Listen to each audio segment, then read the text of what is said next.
How would you change the education system? Being sat, being told where you need to be, being quiet, raise your hand, be arriving just to talk about this one topic, whether you like it or not, or you're interested in it or not. Spaces like that can contribute to a lot of the lack of interest in learning in general. Being forced to learn about something you don't care about and being kind of devalued as a person for your performance on learning about something you don't care about and your lack of interest in pursuing that, and the connection of that to like a lack of overall ambition or spark in a kid. And like he's kind of a bit of a drop beat. What is the consequences and the effects on the individuals who get characterized as not being academic or special or smart or capable just because they're not interested in learning about mathematics? You didn't get an A in geography. I talk to a lot of young people now, finding themselves feeling very rejected by the system they've been a part of for their whole life. When they get the opportunity of choosing more of a specific lane within university or just being out of high school. But how are you meant to pick what you love when you've spent the last 12 years doing something that you've been told to do? Where is the opportunity for discovery? Yeah. Sam Witness, welcome back to the show. Dude, happy to be here. Thanks for having me again. It's been a while. So take me, what's been happening since we last spoke? When was that? No, a year ago. Yeah, Was it? November. Yeah. Yeah. Funny that I can remember it. November 17th. That's weird. Whole year ago. Dude, so much has happened. 2025 has been a crazy year, but I went all in on media for a while. Scaled up a bit of a media business with my friend. Was doing that, still posting content. Went away and traveled a couple times this year. Did Europe for a bit. Had a whole kind of realization about what I wanted to do again and change lanes again. Ended up writing an ebook. And now I'm kind of going in the direction of, with the book, trying to essentially build a bit of a coaching system and a coaching business and trying to just help young people find their own path in a different way than I guess how I was before. Dude, it's been such a big year. Like, I know it has been for you as well. Yeah. But yeah, it's hard to kind of be like, when people have asked me, how's your year? I'm like, oh yeah, it was a lot. A lot happened. But yeah. I feel like we underestimate how much we're going to change still. Like, especially when you go in your early 20s and you have a mindset around trying to make big changes in your life, trying to figure out who you are. Yeah. For some reason, I feel like we convince ourselves that we are arriving at the destination. Like, I figured out who I am and now life's just going to, settle. And cool, that's that. Journey's done. Yeah. But it's always new chapters, always new layers to peel back and more experiences. And I don't know how you feel, but I've felt in the last 3 months especially that it is like life is the journey, and that might be the biggest cliche, but when you truly feel that versus intellectually know that, and you actually realize that like the thing you're doing is the teacher, and there isn't ever going to be a point of arrival where the podcast or the business is successful enough and then life is somehow complete. Yeah, totally, man. Like, even when our first time we hopped on for a chat, I remember at the end of it, we talked about a 10-year kind of, my 10-year version, like what would I tell him?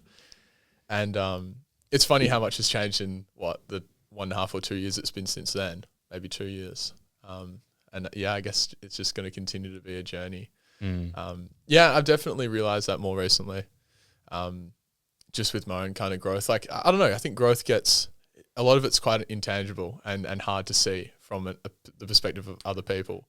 And the last couple months, especially when I've been going more all in on my own thing, like I've really felt a big change in myself.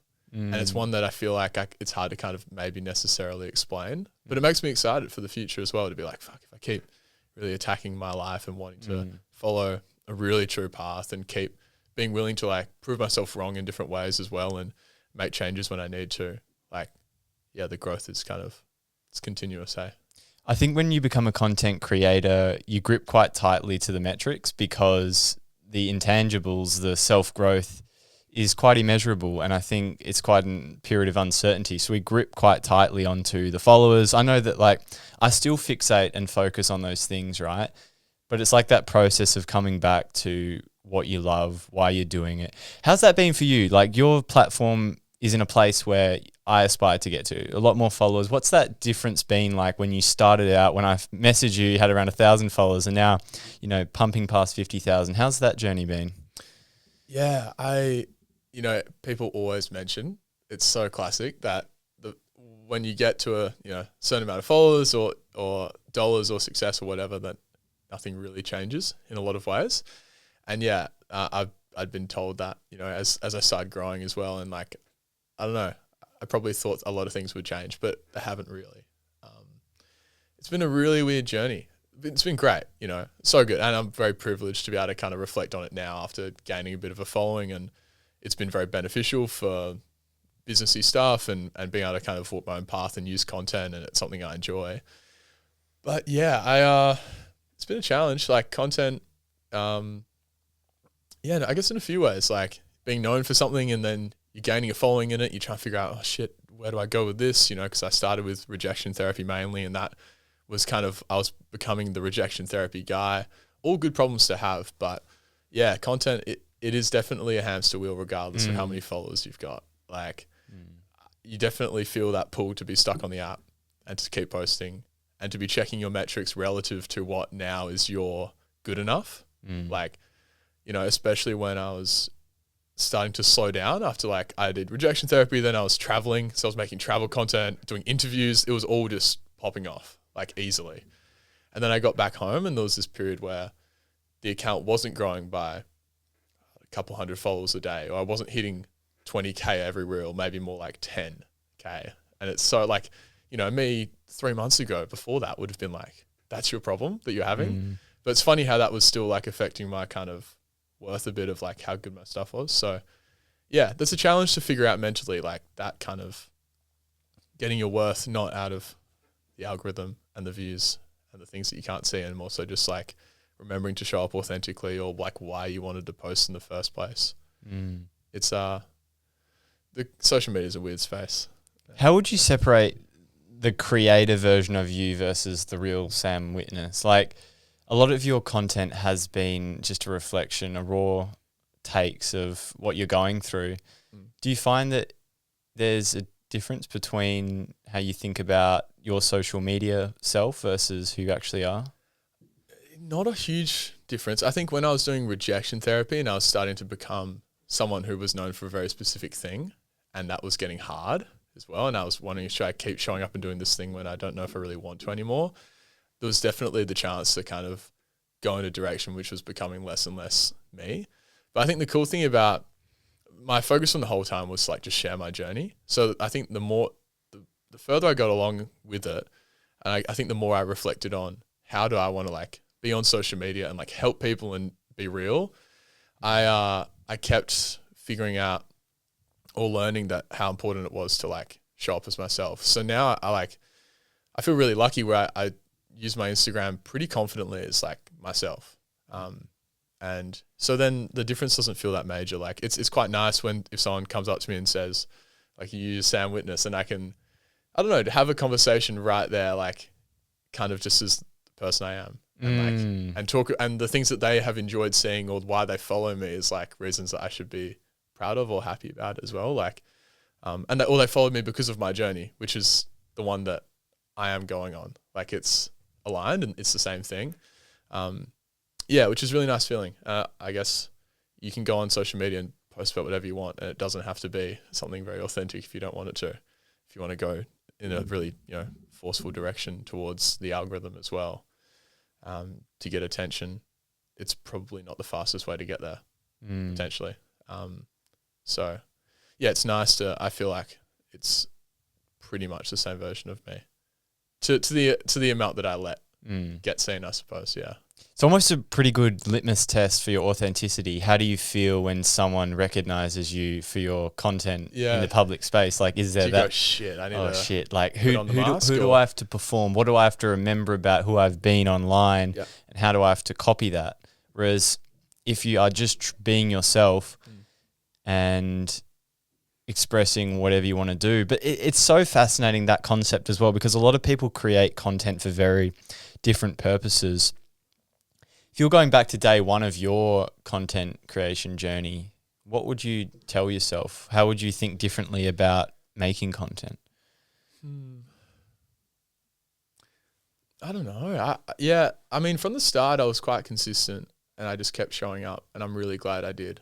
I think I would just tell them just to stay on that train and show up authentically, and just to keep showing up authentically and as best you can and as consistently as you can, because I started on YouTube making vlogs, just sharing from like when I dropped out of uni, and I did I think 70 vlogs in a row weekly. So over a year-long streak of weekly vlogs, and only probably halfway through that was when I think I started doing rejection therapy on Instagram and like really committing and being like, cool, I'm going to show up and really go for this.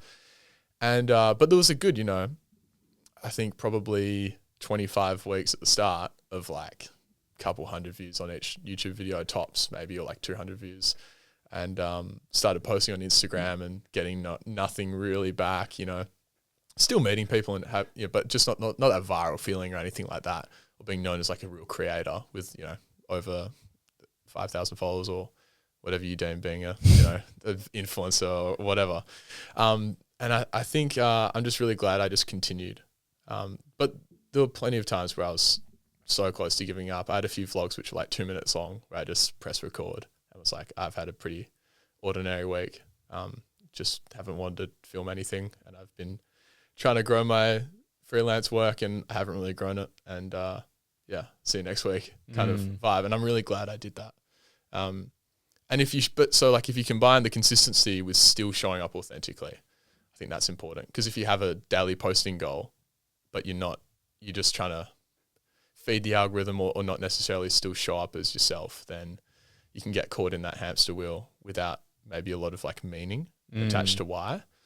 Hard one, because I've talked about this before, like the duality of like showing up authentically and then playing to the algorithm still to have your things be put in front of the eyeballs you want to see it in the first place. You have to, in some regard, engage people, right? If they're ever going to see your meaningful message. And that combination is really hard. Do you think hitting the algorithm does require a compromise of authenticity? If your most authentic self is to like is very unengaging, then I suppose like I think there's a place where you can find your middle ground. Yeah. But I think it might cost a little bit of it. Yeah. Well, it's like how do you convey your message? Like in what ways can you still be authentic, but choose to share it in this way, visually or through this format, so people can see it. And that trade-off could be worth it, because then if your message, which is still authentically yours, but you've had to package it in a different way, can now reach 100,000 people versus you sharing it in the way that you initially were going to, still very authentic, obviously, but it doesn't reach more than a couple people, then I think that trade-off's worth it to impact people in a good way and impact more. But again, that's such a huge grey area. It is. Between what is, and only maybe you can know, like, is that still really authentic, or have I compromised authenticity there? What does it mean if I'm authentic and not authentic? Because we can also, I think what happens with a lot of people, from an observation point of view, like when you're getting rewarded from the algorithm for posting intentionally polarizing things, right? Like it reinforces the part of our psyche that wants to keep replicating content like that. Yeah. And sometimes, I think a lot of opinions and beliefs are polarizing, right? Like just think of like a normal distribution of opinion. Like there's going to be such a variety of opinions. And I think thinking about a lot of people do have at least one belief on a bell curve that is at the extreme. And when you showcase that one belief, there's probably going to be the 90% of people who don't believe is extreme. And that's probably going to grab their attention. So I think social media is just full of the extremes on both ends of the bell curve for various different topics. Yeah, that's what you're going to see, right? Like the most of the things you will see on your feed are going to be the viral bits of content, and they're going to be the most emotionally pulling for them to be the bits that you will keep your eyes on your screen and watch longer. So, and interact with, so it reaches more people, goes more viral. Those bits of content are going to be pulling at emotions, and I guess that's the brutal thing about, we can talk about more of this, but like the way that short form content is and how, man, you hop on the app and you are going on a roller coaster from absolute joy from a beautiful story to seeing something horrible or then seeing something that really makes you mad and pisses you off, and you hop in the comment section and there's a war, and then you go to another video, which is a nice satisfying video, which keeps you watching for a good dopamine hit. And man, like what a drug. It gets talked about so much, right? But you can experience a lifetime in 60 seconds of Instagram. yeah, it can wipe you out for the day. You can hop in bed and scroll for an hour, and you do not feel more rested from that experience. Yeah, I think the thing I've been thinking about more recently, I guess a lot about social media, and not with any magic pill solution to any of it, but like just how, I think the more time I've spent recently not posting as much on Insta and focusing on other things, I've come back to it with a bit of a fresher look at it and going, what the fuck are we doing on here? Like, you know, and I still think when I post it, I'm trying to post something meaningful, but there's just so much shit up there. And you hop on the app and man, you do go on such a ride that can be so draining, but we're all doing it, and a lot of us are contributing to it. And it's hard to look for what the way out is. You know, you can get brick or these screen time blockers and things. It's like a bit of a treatment, but I wonder what the kind of more preventative approach is that could be adopted. Have you read 1984? No. From George Orwell? It's a heavily recommend reading that. It's telling a story of like a dystopian future, and a lot of the themes that are in the book are sort of being replicated now. Like very cool. Sort of scary, dude. But and I read that in high school. Right. But in one of the lines I thought was fascinating that sort of relates to content is, in a time of deceit, telling the truth is a revolutionary act. And a lot of the book is about like they hide true information, and the media, or I forgot what they were called, but the people who run society in this time, they have a ban on information. I think we're living in an era now that people are so scared to speak their mind that it's become almost revolutionary that someone would say, I disagree with these progressive ideologies that are getting pushed. And it's like, I don't know how you've felt, but sometimes I actually agree with some people's opinions that are getting posted, but I almost get like icked out myself because I'm so aware of the social messaging and how politically correct social media has become. Yeah, I guess, and it pulls again at like, it almost feels like you are in the center of a grandstand with all these opinions screaming at you, and especially if you're the one posting it, or it's just a space with so many eyeballs going, you know, in this place where you can so quickly be ostracized so immensely, you know, from thousands of people, or you can join one side and feel like you have the backing of thousands and thousands of people for your idea. Like that is such a rush. And it makes it incredibly scary. It can feel like you're in the middle of an arena with all these people barking from either side, you know, like a digital warfare almost with opinions. It's also the reason that, it's so gripping, right? It pulls you in. It's an interesting one. I think a lot of people should probably reflect on why they use social media. Like even if I wasn't aspiring so hard to make content, like to be honest, I spend most of my time creating. Like I'm a small consumer of content. Like I love creating and talking and exploring ideas. This is why I have the podcast. But I'm like, there's such a part of me that's like trying to grow this thing, and I'm fixated on, okay, how can I make better hooks? Getting an editor in, how can I package up a 1 to 2 hour conversation into a short clip when I know, like through so many of my episodes, that they're so valuable, and you know, some of these conversations are life-changing for people to become aware of this information, but there's like this like need to perform and win this game of short form packaging. It's interesting. Yeah, and that's the thing, right? Like if you know that you're quote unquote playing that game in order to ideally move people towards your podcast, which is a long form piece of content that you find really valuable and you know has helped a lot of people before, and you think the episodes are going to be really good for people. Yeah, and it's not to throw shade on the way other people even do their content. Like I've done rejection therapy. That would take people on the ride emotionally, and holding out what's going to happen in this video. It resonated really positively with people for sure, but even like the newsreel I've had, it's done really well, probably because it's a polarizing message on a news platform, and there's an opportunity to talk for or against an idea. I think it's good to know that, you know, if you are playing that game with the intention of moving people towards something you really care about, even if the short form side you're not, it doesn't set your heart on fire to try and come up with hooks for your things when you know that there's more to it than just a 10-second clip of your podcast. You know, it's deeper than that. I think that is maybe a nice thing to know, at least when you are playing that game, that if you're ultimately trying to direct them to something that you find really meaningful or that you want to share with the world, then social media is the best way to get it to as many people as possible, right? So, yeah, I think there's just, I don't know, there's reasons for and against every part of it, and I'm as guilty as anyone. You know, I'm a lovely hypocrite in a lot of senses with social media, but I also do think that I'm trying to be someone who at least can make people feel more relaxed when you hop on there.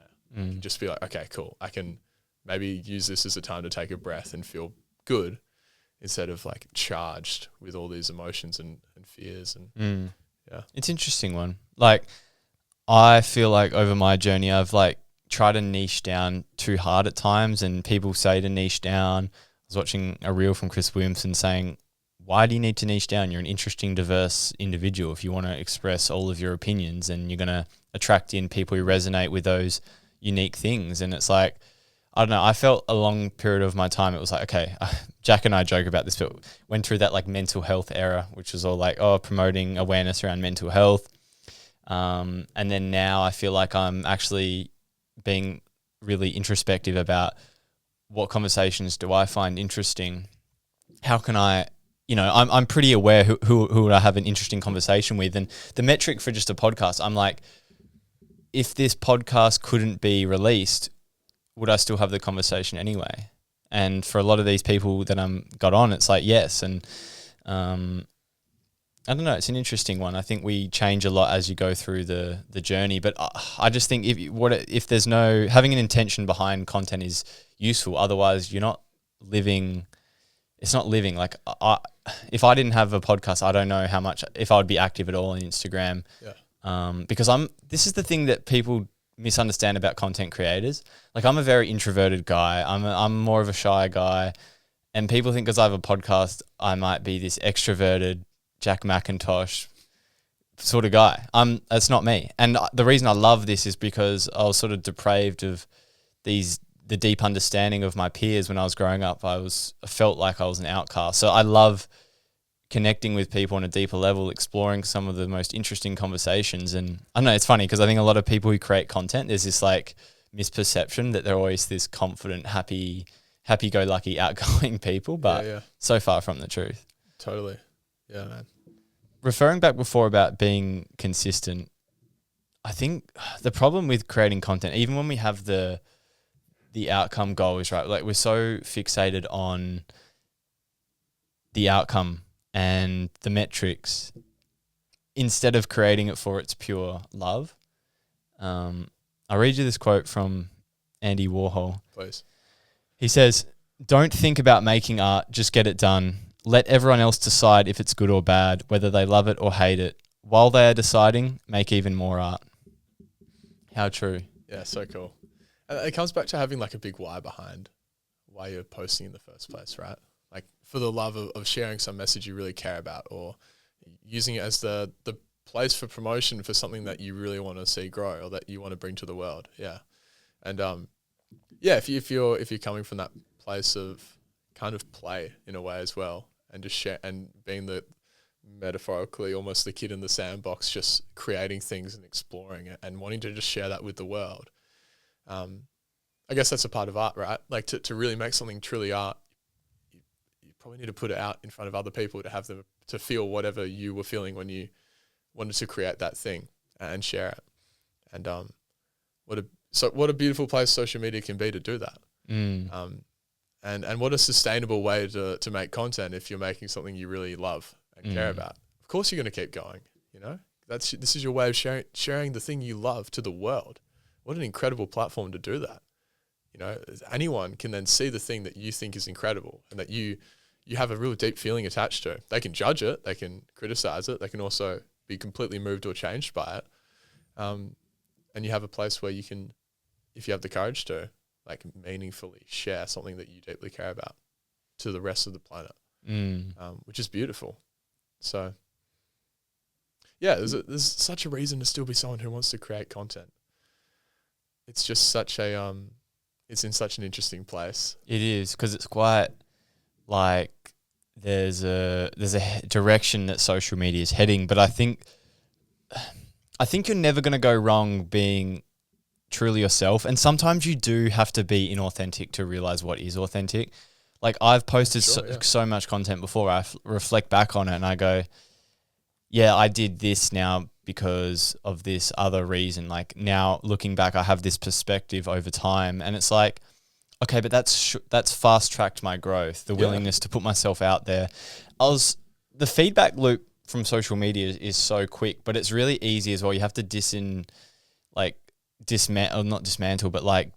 disconnect yourself from the outcomes as well, because like, as you're putting more content out and it goes well, the cognitive dissonance arises, right? And you start going, oh, that is my authentic self, because because you want to succeed. You have this thought or belief like, I want to be successful. And then you have the outcome of a video becoming successful, so that whatever piece of content is successful, you start attributing to being authentic, because you want to be aligned inside. You want everything to fit in this nice little box, and that's where we trap ourselves through the reward. Yeah, what a weird environment it really is. Like, what other time in history could you be expressing something and getting such crazy instant response from billions of people who can see what you're putting out there like that as well? And a weird one to kind of figure out and deal with in your head. A really interesting point about the things that do well being like, yeah, maybe that is like, yeah, damn, I love rejection therapy. Like, just thinking about how I kind of was probably playing that. That was going to be a 30-day challenge. I did it for not a whole lot longer, but 35 days. I was on a run there. I started really burning out from it, and that's why I stopped. And it was while I was traveling. It was just chaos. But, if it wasn't performing very well, I probably would have been, rejection therapy. I just don't know why I even gave that a shot. I think I definitely would have convinced myself a bit that was like, there was something real there. And I think there is, but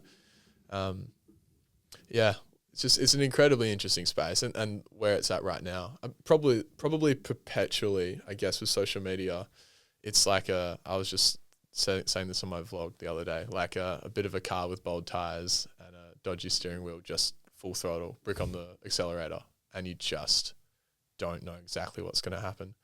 And it's continuing to go.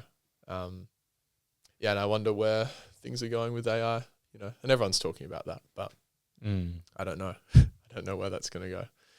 I'm curious it's an incredible opportunity for people who are authentic and real to hop on a platform and be real, because you will stand out now better than any other time in being truly yourself online.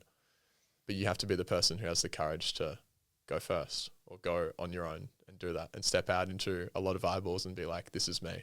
And it's a quote from Hormozy: if you want to be exceptional, you have to be the exception. Yeah.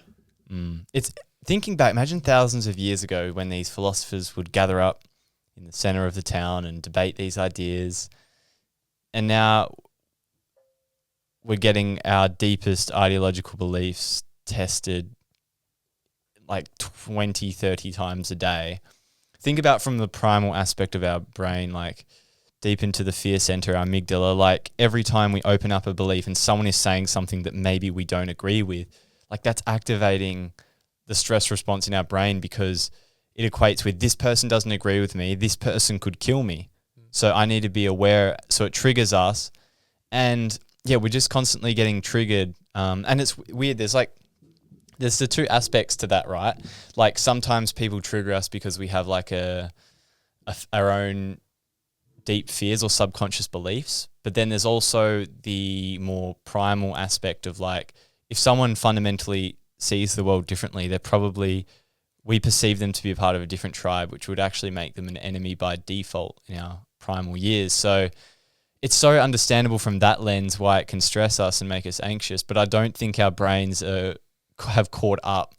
They're lagging behind the technology in our modern world. And as you can see, mental health is suffering as a result. Yeah, how fast is everything moving on social media as well? Yeah, totally. I couldn't help but agree more. Sometimes with conversations around social media, I just don't exactly know where to go in a way, because you go, yeah, a lot of it is cooked, and then I'll probably go home and think about the next reel I'm going to post. It's a paradox, and I think Yeah. you've got to be able to hold these simultaneous truths. Like on one hand, it means nothing, and on the other hand, it's an expression of our greatest truth, which is deeply meaningful. Yeah. Can we have both of those exist at the same time? Yeah. Could I think the place you want to get to, let's just take away the financial aspect of it. In terms of, some people would have reliance on their Instagram for income. Sure. If your social media was deleted overnight, could you be okay? Could you be okay to never go on it again? Let's just say you were given the same amount of money, forget the business.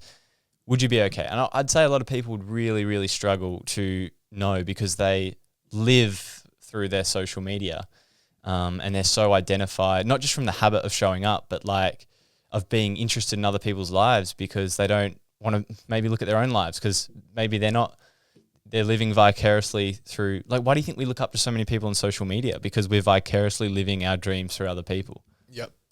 Maybe not the most accurate. Maybe it is like a good, comparison. Like if you took away smoking from every smoker who is half a pack a day or more today, no more cigarettes ever again, how would they go?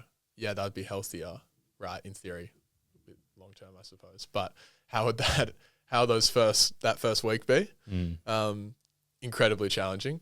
And I think it would be the same for people with social media. Yeah, that initial like whiplash of coming off what you get from the drug of social media, like losing that and going into that dip before you come back up probably would be drastic for a lot of people. Probably a good one to think about. Well, why not do a detox?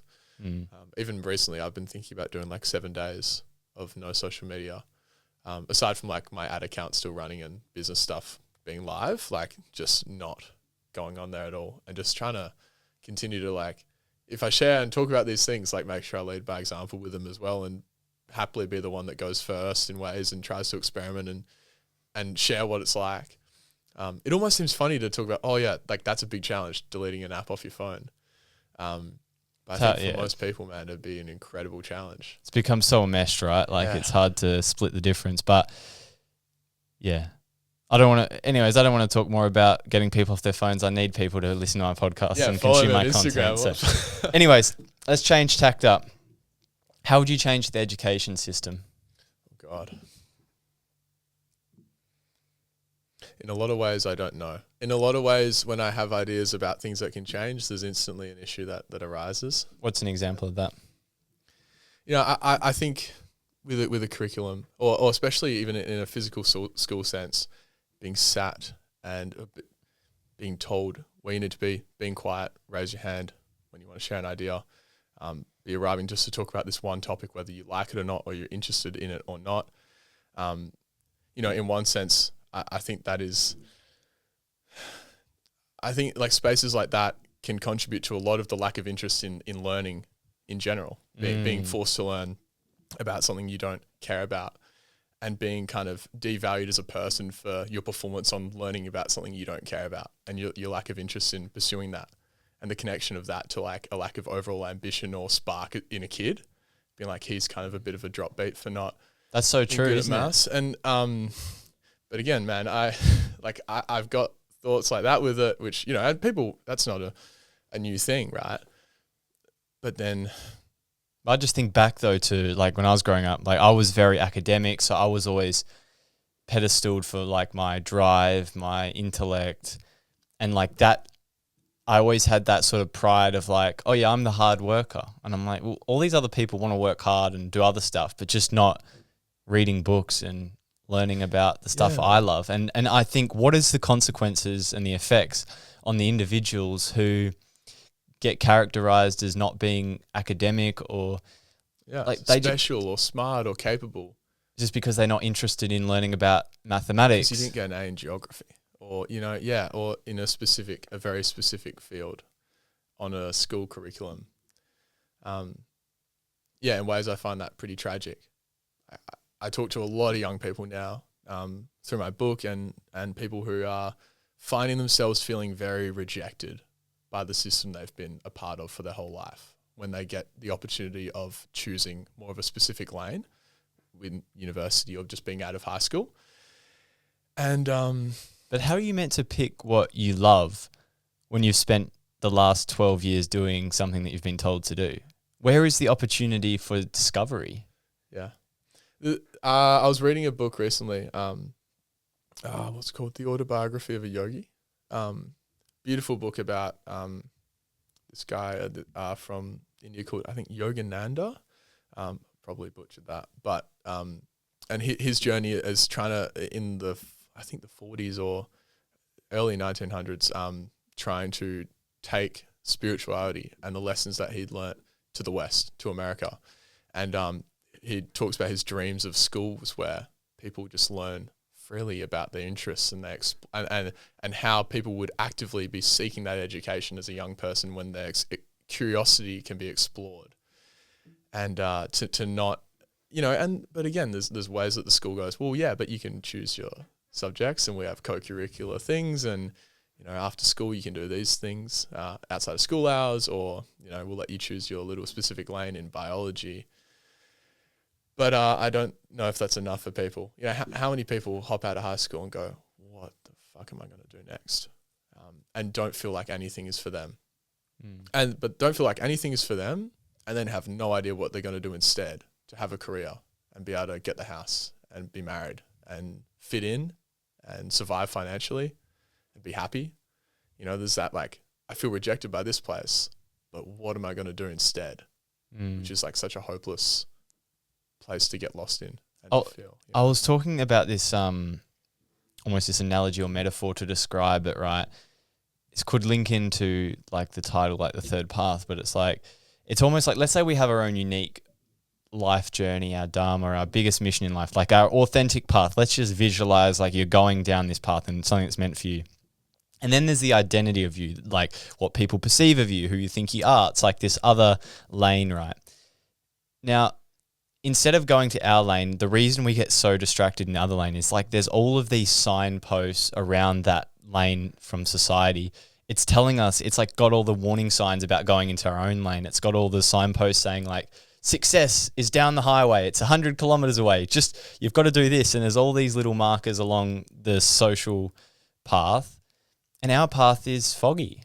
You can't really see past the next step. Nope. There's a roadmap on the other one. Our path is, it's got freedom in the sense that like the other path, there's a clear expectation of what you've got to do. You've got to get the wife, the kids, the house, the safe job.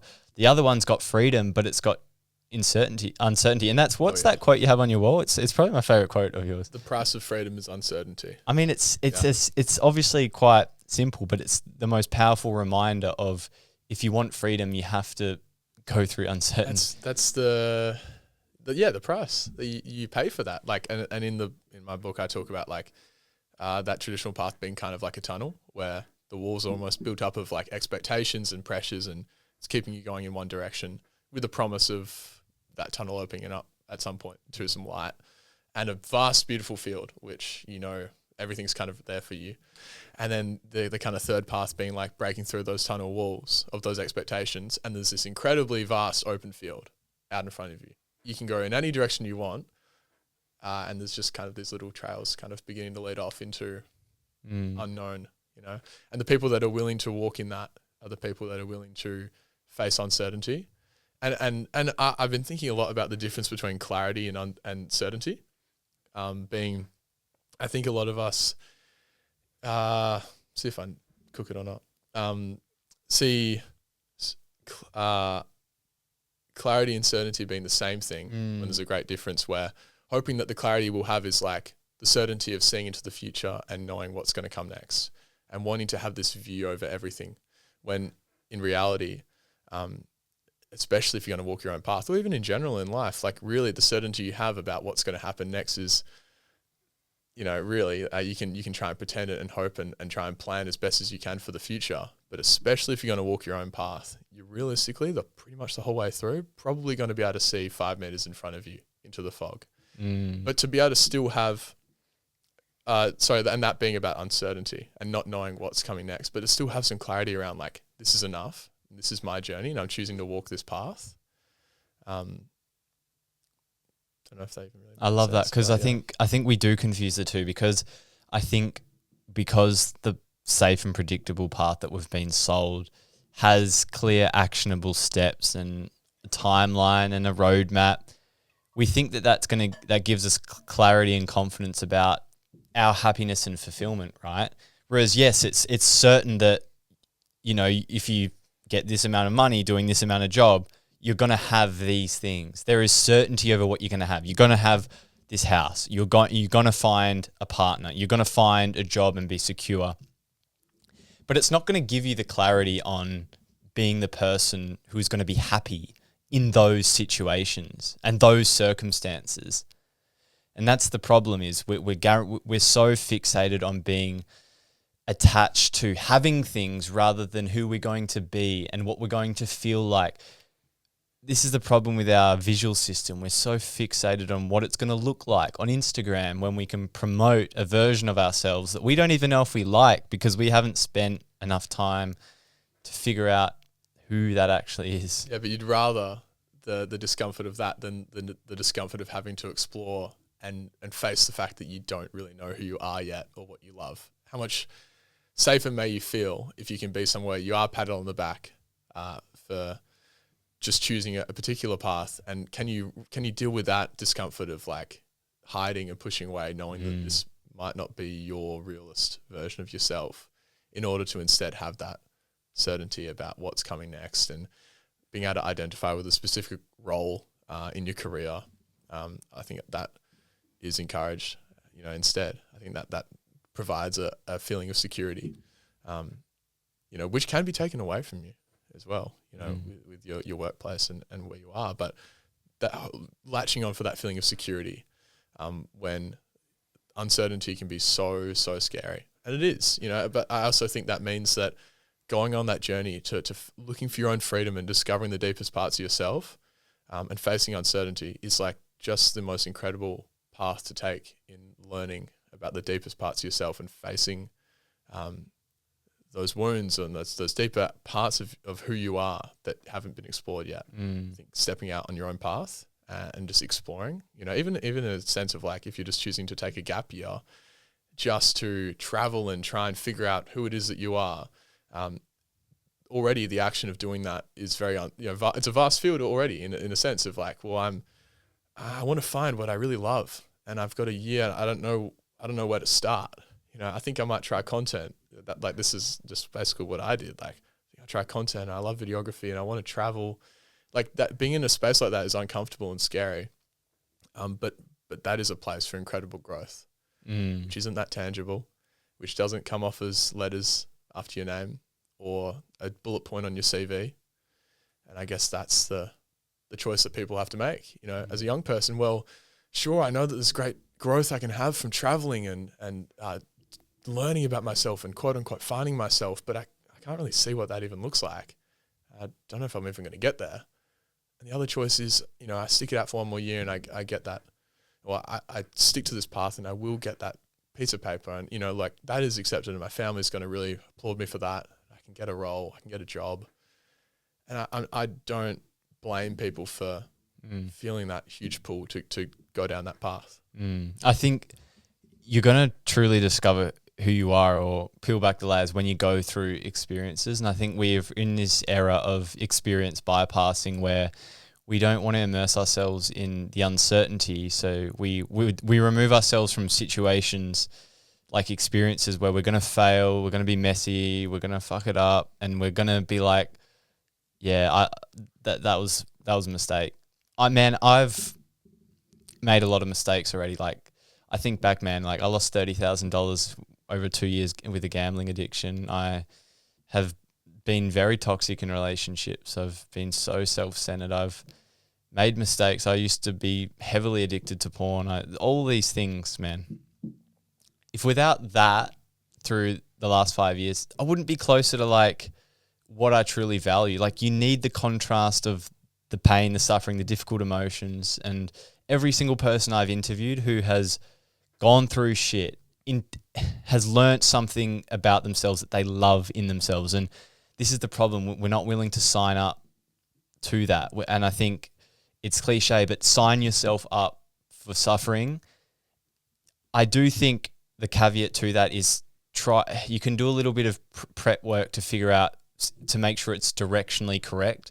So for example, with the podcast, like, I'm a lot of episodes in, I know it's the thing I want to be for my life. I want to make this something. So going on a Melbourne tour, like paying for that all myself, going on the experience of bringing my gear over, like that, I know that that's directionally correct. I don't know what that experience is going to give me. I don't know what I'm going to learn. I don't know, it doesn't promise that it's going to make the podcast big overnight. It doesn't promise anything, but I know it's directionally correct with what I love. And I know that there's a thread of excitement that pulls me. You lean into those, you fail, you grow, you get better. And it's a cliche, but I think that is a simple recipe for becoming more of yourself. Yeah, and an incredible journey, right? I talk about action creates clarity, not the other way around. And by being willing to take aligned action based on even at the start, especially, like it's going to be based on a feeling you've got about an interest. Having the balls to still act on that, even when it's not widely accepted. Change. It's been told to me before that real change is when something is rejected far more than it's accepted. And to be someone that's willing to embark on that change and know that it has to happen every day or in every moment where you can choose one thing over the other, to choose to take action in an aligned direction. And even the process of just trying to figure out what is an aligned action, like what is it that I really care about? And asking yourself that question when you have two different choices, a chance to travel or a chance to do something different or try some other course or experience versus the one that you've been heavily encouraged to do by your family, or whatever it is. To even just sit in that moment and really think about, like, which one is me? And which one do I think is a bit more me than the other one? Maybe it's as good as that. Taking those aligned actions, it's a lot easier said than done. It can be very scary, but that is the fastest road to the clarity that I think a lot of people are looking for. I think you might miss out on that when you don't have the courage to even consider the things that you might really care about in your life that may not be accepted by other people. It may not be accepted by the friend group you've grown up with. It might not be the same thing. That already is like just an incredible place to grow. And again, like in a pretty a way that when one of those old school friends asks, how you doing? What's been going on? You might be like, I don't even know how I'm going to explain it to you, but I've really grown a lot this year. And I might be like, cool. Like, what internship did you get? Like, there's a real difference there in growth. What is growth? And what is the thing that has really changed you here versus what's going to look good on a career standpoint or what's going to be more accepted by those friends.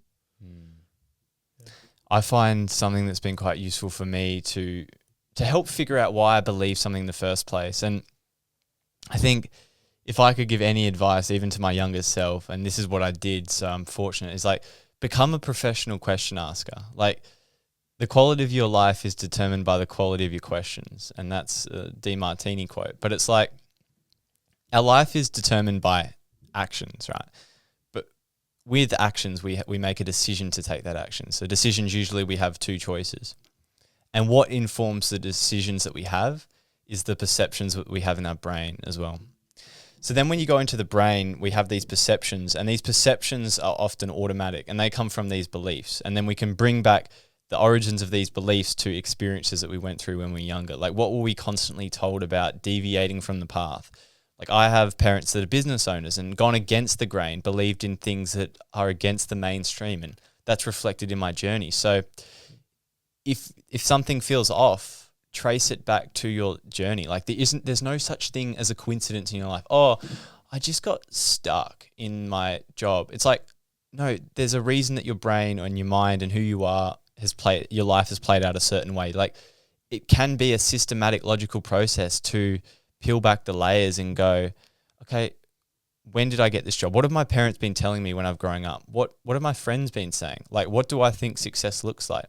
If you start asking these questions, it's actually easier than you think to get a bit of a roadmap on why your life has played out. Because I think a lot of the shame comes from I don't feel good in my life. There's so much misalignment and it's my fault.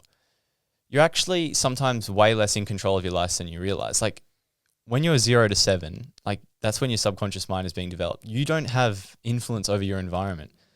95% of your actions every single day are from the subconscious mind.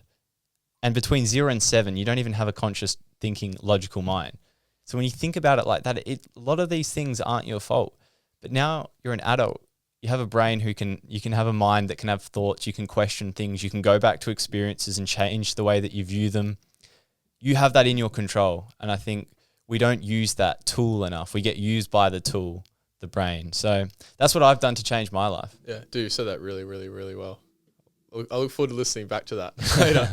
Yeah, awesome. Yeah, and just about those questions that you're willing to ask yourself, willing to look for the answer on when that question might really bring a bit of fear, or that question's a really hard one to ask. Like, what are the things that I stopped doing during maybe high school that I really loved because I was too scared about what people would think about me for doing those things? I used to make YouTube videos. Me too, bro.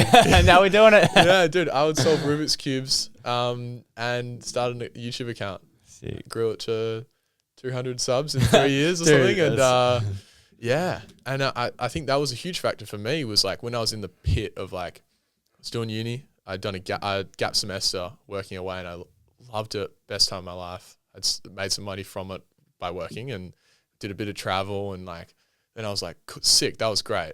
What am I going to do now? Rolled back into a business degree.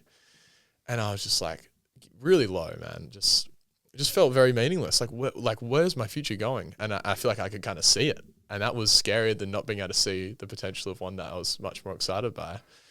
And when I kind of had that realization about, man, I used to love making videos. Like, am I not going to try that again? Like, and then I was thinking about, what about film school? And I was like, man, I think I just need to go and fucking do it. And I'm just so glad I did. If I didn't ask that question, I have the courage to like answer it truthfully about what my heart was probably telling me in that moment, which I had pushed down for the last 5 years or whatever since I stopped making videos, or 7 years.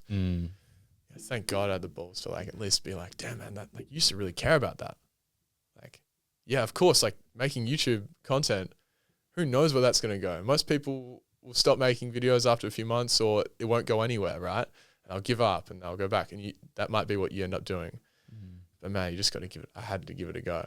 And I just made that decision to be like, I think this is going to have to be the biggest year of fucking around and finding out, and self-exploration and a bit of fear facing that I could have. And like, that was, I mean, I think this year was even harder, but that first year, that's what it was for me.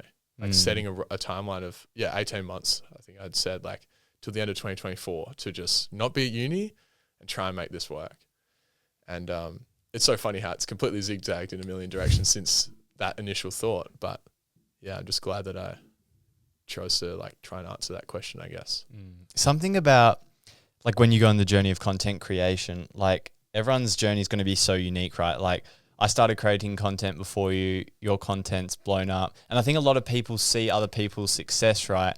And they internalize that so much.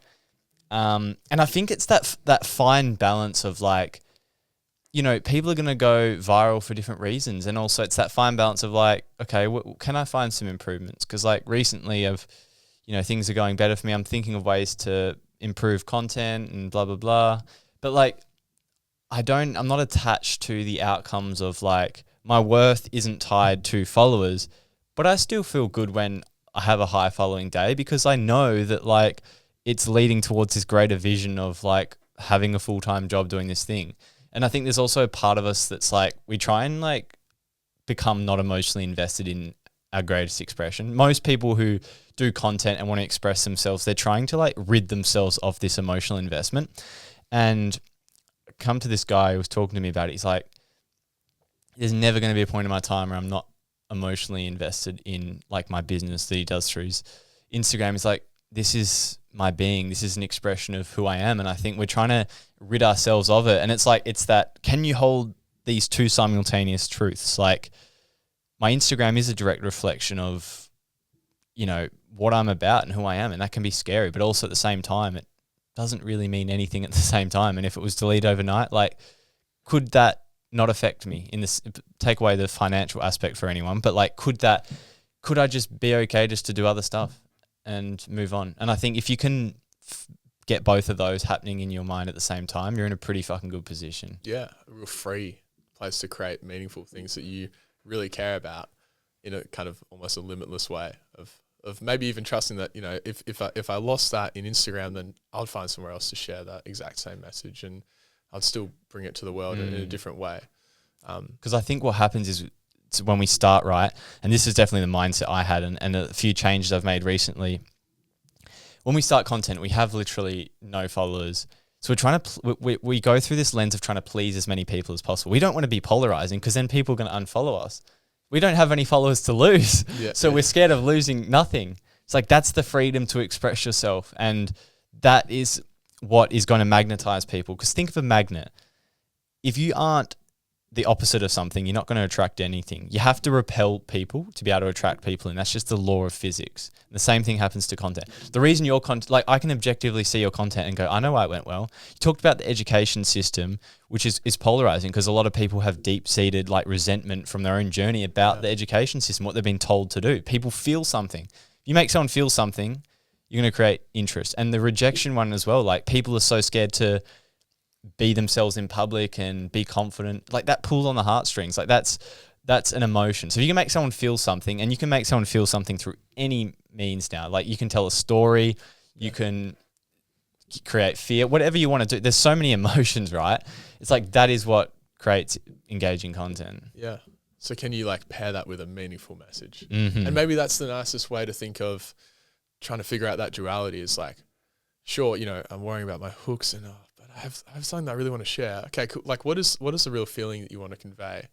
And can your focus maybe just to really be to like just bring that feeling to other people, you know, and not get so lost in all the little things about what kind of font your subtitles are and all this crazy stuff. Don't start. Yeah, that can just be really as well these nice little roadblocks you can use as excuses to stop sharing anyway. Social media is such an incredible place. And it's such a new thing still. I just hope even combos like this or just people looking to create on social media or are already creating and have a big following can just continue to try and really share something meaningful and use the space in a way that is authentically good, which probably that person can only be the one that can answer. I read this thing from Chris Williamson about inputs, outputs, and impact, and like, it's a really good like part of his newsletter, so I won't be able to quote it, but I'll paraphrase it. It's like, inputs are like when we say like, oh, I spent 10 hours making content this week. Outputs are like, I made 3 1-minute reels this week. Then impacts like, my 3 reels that I made got 10,000 likes across the 3 of them. Well, that'd be pretty good, but so something you can measure. And I think within each of those frames, there can be issues, like especially the first 2. So we get a lot of pride when we go like, yeah, I'm working so hard on my podcast. And like, this was me for the last couple of years. I've only really recently dialed this in. I fixate so much like, oh yeah, I'm putting so much time in, but I'm spending 1 hour on a font on Canva. It's on a fucking unnecessary thing. That's not going to move the needle forward. It doesn't really matter. Like, really high leverage thing. Yeah. And then, what's an input? So if I'm making an episode, right? Output. So like, let's say I'm doing 3 episodes a week and I'm putting a bit of time into the titles because I think they can be really important. Okay, at least that's a bit more closer to an output, right? And when you go to impact as well, I think it allows us to fixate on like, how is this process converting to something? So it's good. It's a good frame to think about, and it's actually really worth reading what he wrote about, because I think we get a lot of the perfectionism label we put on ourselves can get really stuck in like, yeah, I'm putting all this time into my thing. It's not really going anywhere. So I'm sort of going to give up. And I have fallen into the trap of playing the victim mentality because I wouldn't be intentional with my time. I wouldn't do the things that would move the needle forward. I was so fixated on like unnecessary things. Oh, let's just swap provider again. Let's change who's hosting my podcast, or let's try this new idea. And the amount of side quests I've done that call it self-sabotage. I mean, we get some unconscious payoff from not doing the thing, but we sabotage ourselves because it's scary to continue to apply yourself and when you're not getting the rewards. Yeah, and that you sometimes have to just have, again, to be able to like really have the courage to figure out what is the highest leverage thing I can do, and is it the thing I'm like avoiding? Because why am I avoiding that? Is it because, but my thumbnails just aren't good enough, man? Like I need to keep figuring that out? Or is it like you need to go back to like why you're making this in the first place? What is it again that you loved, that you want to share with the world? And are you now sharing about just only doing debates because they were performing well and the impact was getting greater? And now why am I struggling with making these work, and why am I not enjoying them anymore? I just don't think that, I don't like the branding. It's like, well, can you have the courage to ask again that real deeper question about like, what is the fear? What is the internal roadblock that is preventing you from moving forward? Like, that's just growth right there. Like being someone who's willing to explore that and try and figure out what's the next way I can improve, the next roadblock of fear that I can try and overcome or walk through or look at or explore, in whatever area of life, you know, you're in, even in the corporate world or just you as a person or relationships, to like, yeah, just to dive in a bit and to go deeper into yourself. It's like scary but it's an incredibly worthwhile thing to do.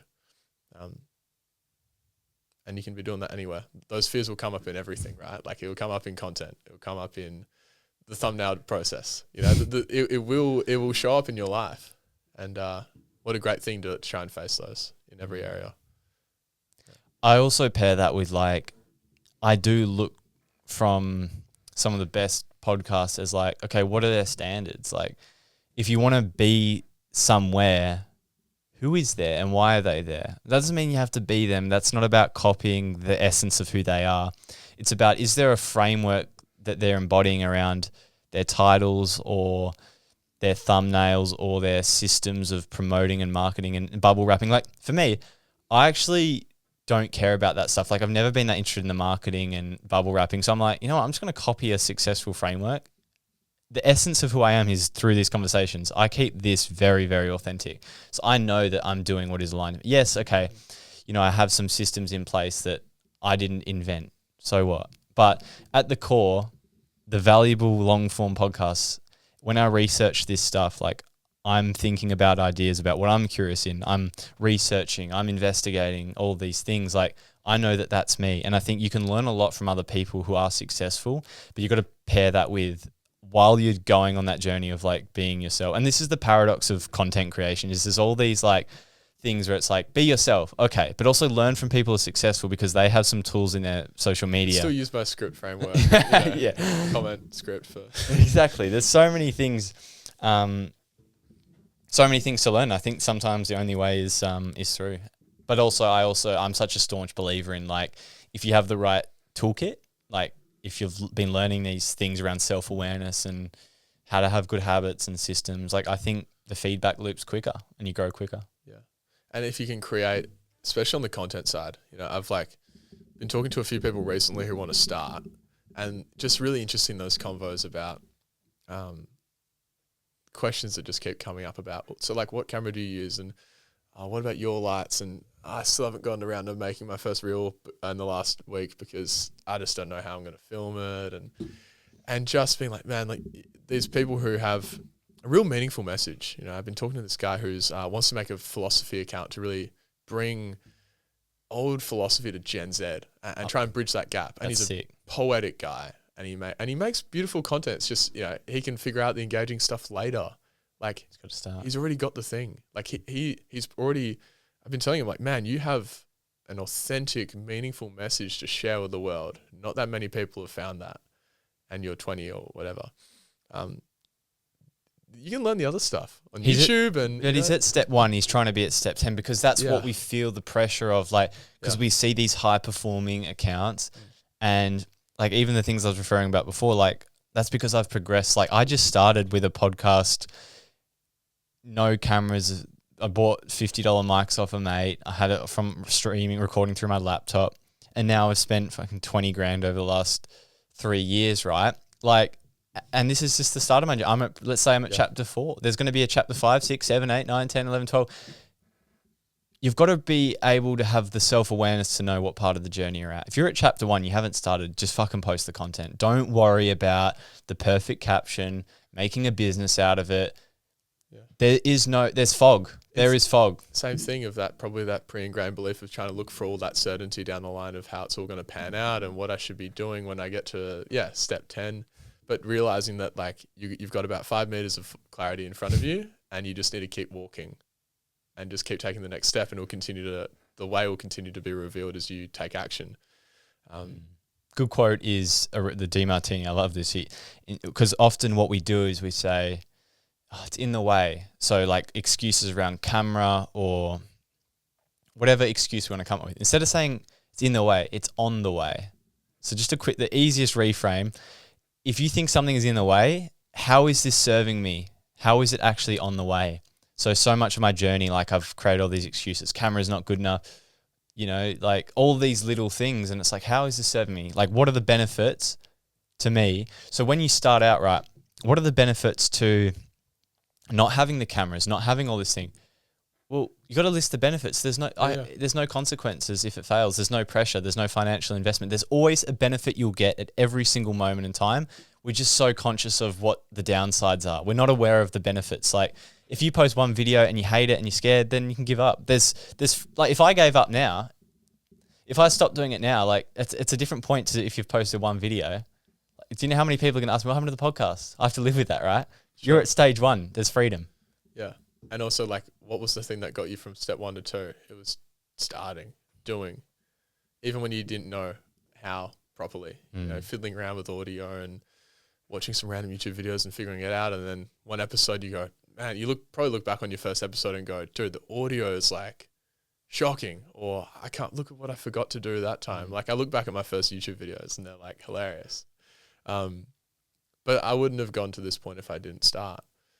And sometimes it's as brutally simple as like, you just need to take action and begin. And it's not sexy. It's like, it's not talk, the classic, like Chris Williamson, I think, about doing the thing, and he can be, talking about doing the thing isn't doing the thing, and blah, blah, blah. Doing the thing isn't talking about pretty, doing, making content about how you're going to do the thing, it's not the thing either. And sometimes you need to close the door of your room and to not have music going either, and trying to distract yourself from the task and just take action on whatever that thing is that you're trying to do. And I always move so much further forward when I do that. When I'm having days where I'm like, damn, I sorry, I have to record this thing. I know it's going to be the thing that's going to be great for the business, or I need to write this plan out and I can't be bothered. And the reward from just taking those high leverage moves, figuring out what the things are that will really move you forward. It might be as simple as literally just starting or trying to record your first podcast, really as messy as it has to be, will just reveal so much to you. Even about if you don't want to go in that path. It could be the J curve, which takes you to, I think I actually want to get into this whole completely different thing. The person you met along the way from trying this random idea could be the thing that reveals the next completely opposite idea that ends up being your path. Like the action creates those opportunities for more clarity. Yeah. Every step of the journey does require a different lesson to be learnt.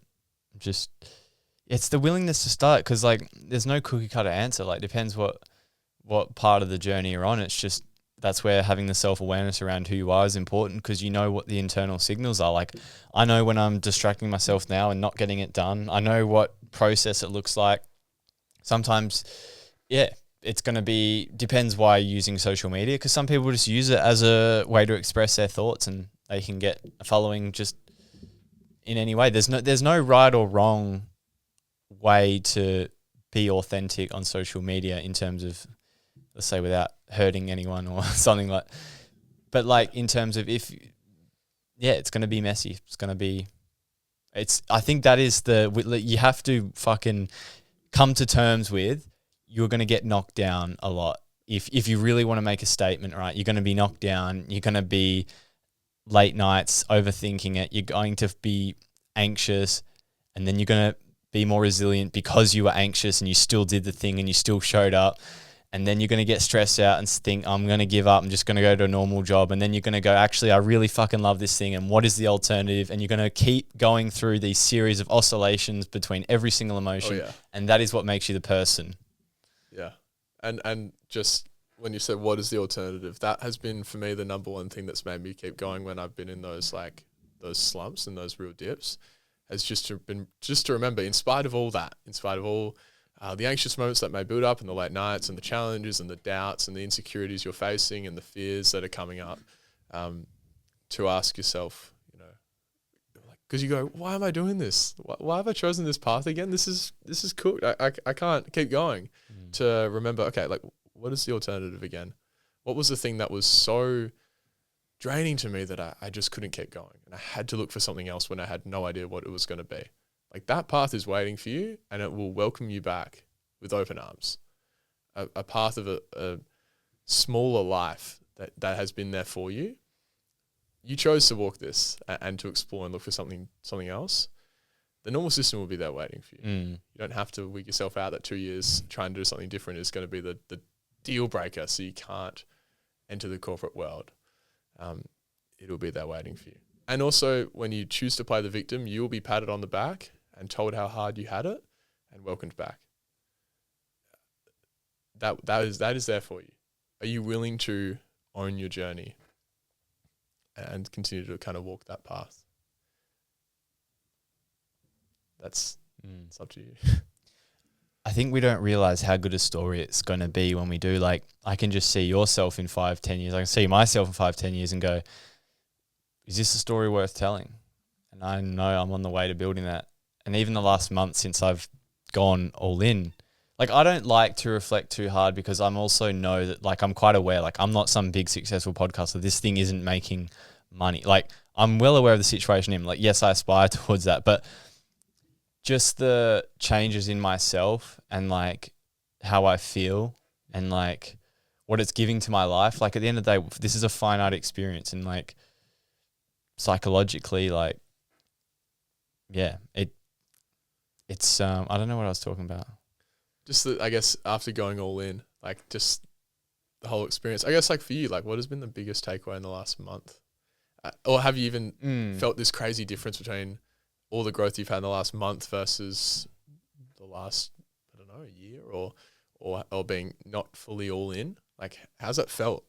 Like, the choice to just go.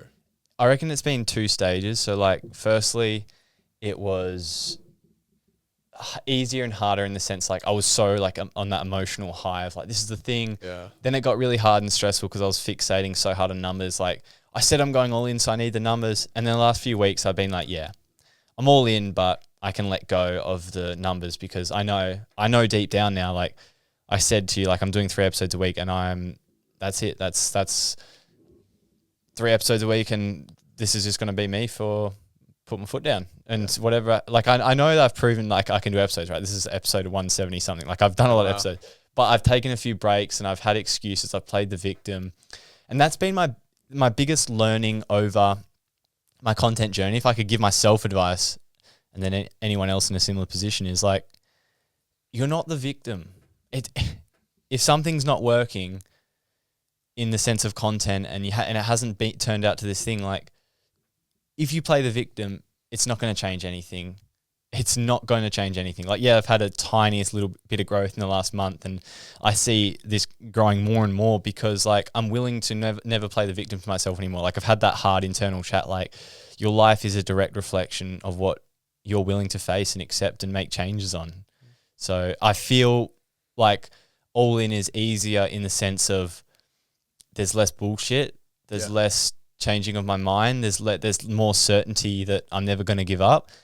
And I'm also accepting more of the suffering of, like, okay, yesterday, for example, this is a prime example of content creation.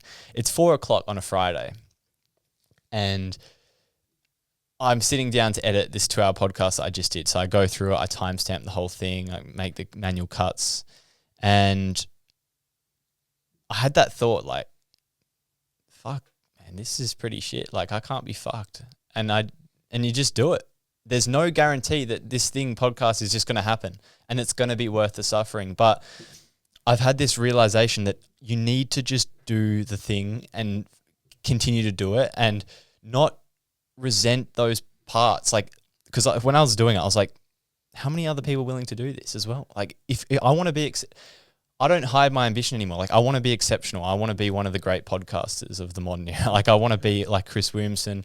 I want to be exceptional. But if I'm not willing to be the exception, then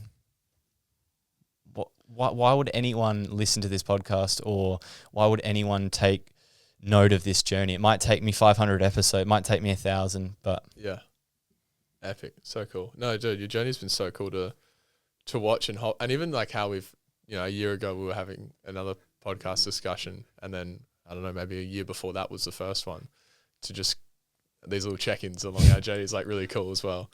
And yeah, like I've always thought about in moments like that where I really just don't want to be doing the thing. I don't even have to think about it. I just, for that moment, would just rather be a normal person who's just chilling out on a Sunday or, whatever it is. To just know that, yeah, this is the point right here where most people would turn around. And that's why I'm going to keep going, because I want to go further. I want to do my thing. And this is where most people would have turned the corner and gone back to the safer alternative. And that's why I'm here. I'm going to keep going. It's nice. I often just like saying that in my head of like, yeah, this is where most people turn around. Okay. What am I going to do? Am I going to turn around, or am I going to sit here and get this done or do that thing? Yeah, that always fires me up a bit. Because there's always the balance. Like, there's some of the annoying, boring shit that you have to do when you start. But then like, okay, but that allows me then to have a podcast that I'm proud of, make a real positive impact for people, provide this library of wisdom around some of those important topics. And it's like, life has challenge and support. If you just think it's going to be this one-sided fantasy of successful podcast, traveling the world instantly, having respect by people because you've done this thing for a long time, like that's earned. And the question I keep asking myself, if I got overnight success, how long would it take me to realize that I didn't truly earn that? And if I didn't actually go through that process of grinding for a period of time where I wasn't certain, and I lent into these difficult experiences when maybe the growth was a little bit slower and I was doubting myself, that if I didn't continue to show up, like, is that really, could anyone do that then? Yeah. So, where like a lot of that self-love can come from the proof of the way you've responded in those times where you were just kind of by yourself, or you were in that deep pit of challenge where it was you that decided, with the love that you have for yourself, to get up and keep going. And like those bits of proof about like, damn, I showed up for myself. Like, that was all me. Like, everyone would have welcomed me back, or I had no other options. I chose, or I had other options, whichever way it was. Like, I chose to just keep going because I really cared about this mission. Like, those lows are, cliche as it is, like, all part of the journey, but those lows are the bits that make everything meaningful. The deep discovery into those parts of yourself where you learn something about, and you go, fuck, I'm going to keep going. Like, I want to find out more, is what it's all about. The success is maybe that kind of byproduct from how deep you're willing to go. I got a few points to add there. There's the one like that you're talking about, like those private victories. Those are the most life-changing little wins you'll get. With social media and content as well, it's funny because let's just say I made a post, right? And I was like, I'm giving up the podcast. I'm done. Like, just a full Instagram goodbye. Like, sure. I guarantee you a lot of people would either comment or be interested and be like somewhat like messaging me or expressing, but none of those people are going to show too much interest as you go on the journey because people are preoccupied with their life. That's just reality, right? There's so many silent supporters that we have, and I know I have silent supporters who always check in every while again. And I think what happens is we get really isolated because it is an isolating journey to put yourself out there and be like, this is a version of myself. Like, is it acceptable? Like, do you like me? And it's like, that is uncomfortable. But I do think we have a lot of silent supporters. And one of the biggest issues we do have in Australia is I think silent supporters need to get louder. Hopefully I can make this a clip, but the problem is we have small creators who are trying to make an impact in this world and no one is showing them support. Yet I see all of these other small creators and also all these other people commenting on accounts that have 5 million followers, they're not going to reply to you and they're not going to comment. Like, support your friends, support other small content creators. I think that's the problem in Australia. We all want to piggyback on the successful people, and because it's safe and predictable to be in the comments section of someone who has 1,000 comments. Mel Robbins, Chris Williamson, they're not going to reply to you. But your friend who's trying to make a podcast, or your friend who's trying to talk about their art or their poetry, or they're trying to put their music on, support them. They're the ones who need it, not the big content creators who have fucking done the thing. Yeah. Cut. Good clip. No, dude, I couldn't agree more. I'm sure, even now, but especially even at the very start of the journey, to have a few people in your corner going like, damn, dude, I came across this reel, like, really like what you're doing. Can mean 10 million times more when you're smaller versus being as a huge account where there must be thousands of those coming in every single day. Giving support to people but sometimes it can really pull on someone's uncomfortable part of themselves when they see someone who is willing to face that and put themselves out there, when they go, damn, why does this piss me off? Maybe there's some deeper part of that person that wishes they would be able to do the same thing in their own version of their life, be seen or be willing to be exposed. Dude, support the new guys, the little guys. Yeah. Like, I try my best to comment and like and message small accounts. Like, I'm very small, but like when I can, because I know what that feels like. And I get that a lot of people don't understand what it feels like to be a small content creator. Like, this podcast is like my heart and soul. And I'm putting, like, when I said I want to make this my career, like, I'm putting my dreams out into the table, and I'm like, hey, I don't know when this is going to happen, but I want to make it happen. And, I make posts that don't get much engagement, but that's not only going to improve me as a person, but like, that's just life as well. So necessary part of the journey. Just classically, those massive creators would have been in the exact same position at one point with the amount of engagement they were getting at the very start as well. Exactly. And that's always good to remember as well. But yeah, dude, I think encouragement of people really being willing to try something different at the start can definitely be missed. It's a lot easier to probably laugh at it or share it to your friends. For those people that are looking for that bit of validation that their path is better than this other path that they're seeing someone out there try, that is actually maybe kind of making them go, damn, that's pretty interesting. They're really going for something they care about. Shit, what am I doing? Anyway, share to group chat. I think that's those triggers, like, when we get, it's actually so important as well. Like, I feel like when we are very, very judgmental people by nature. And I think we all judge in our own unique way. But I think that's where I've learned a lot. Like, I remember starting out the podcast, like, I was very judgmental of people who weren't taking a risk, and like, I didn't really understand that. But I was like, okay, well, I have a lot of privilege in my life, and I've had things that have made, like, I don't do the podcast from a place of like, go outside the norm for the sake of going outside the norm just to be special because you're better than other people. Like, the premise of my podcast is to help people be connected closer to themselves so that they can actually live aligned with that, and also discover like real knowledge, because I truly believe that people don't have real answers around all areas of life, because I think there's a lot of misinformation. No, dude, yeah, I think at least that supporting those people who are willing to explore the parts of themselves, and like the fact that is a trigger for some people, like I know for a fact, I'm sure you've been the same, like, damn, when I've posted that first reel, like, had a lot of shares on it. Like, you can't beat Jack shares. Yeah, like, but as in, like, I just know you feel it. You feel it as well, don't you? Bunch of group chats, and I already know there'll be a couple of jokes like that here and there. But again, the alternative, I'm much happy to be here. But that feeling that people get, and we get it in different ways anyway, with things that kind of maybe make us go, oh, that frustrates me in a way. Like, that is a great opportunity there's a question there that you can explore about. Why does it make me feel like that? What is it pressing on in me that I haven't addressed, or a fear or a judgment I've got about someone? Like, why do I have that? It's another great opportunity just to, I suppose, learn more about yourself as well. 100%. Any concluding thoughts? Not really, man. That was epic. Just really nice to sit down and have a nice big conversation. No phones, and just lock in and talk about everything and whatever comes up. Dude, just excited for your journey. I just think that recently I feel like I've decided to really go a bit more all in as well, like in the last maybe 3 months, and just to hear that you're doing the same thing, and to hear about the first potty tour and just the mindset you have around it. Super inspiring. Nice little energizer for me to keep going as well. Yeah. And we need more people doing the exact same thing and pushing themselves in a direction that is really aligned and meaningful, because there's something here that they can't quite explain almost, that's taking them in that direction, and they want to follow it. So hats off to you. And hopefully there's a couple of young content creators or people who want to make something meaningful in the world listening that get a nice bit of a kick. Yeah, and go into the show notes and you can work with Sam and see more of his content. Yeah. I'll tag his stuff below.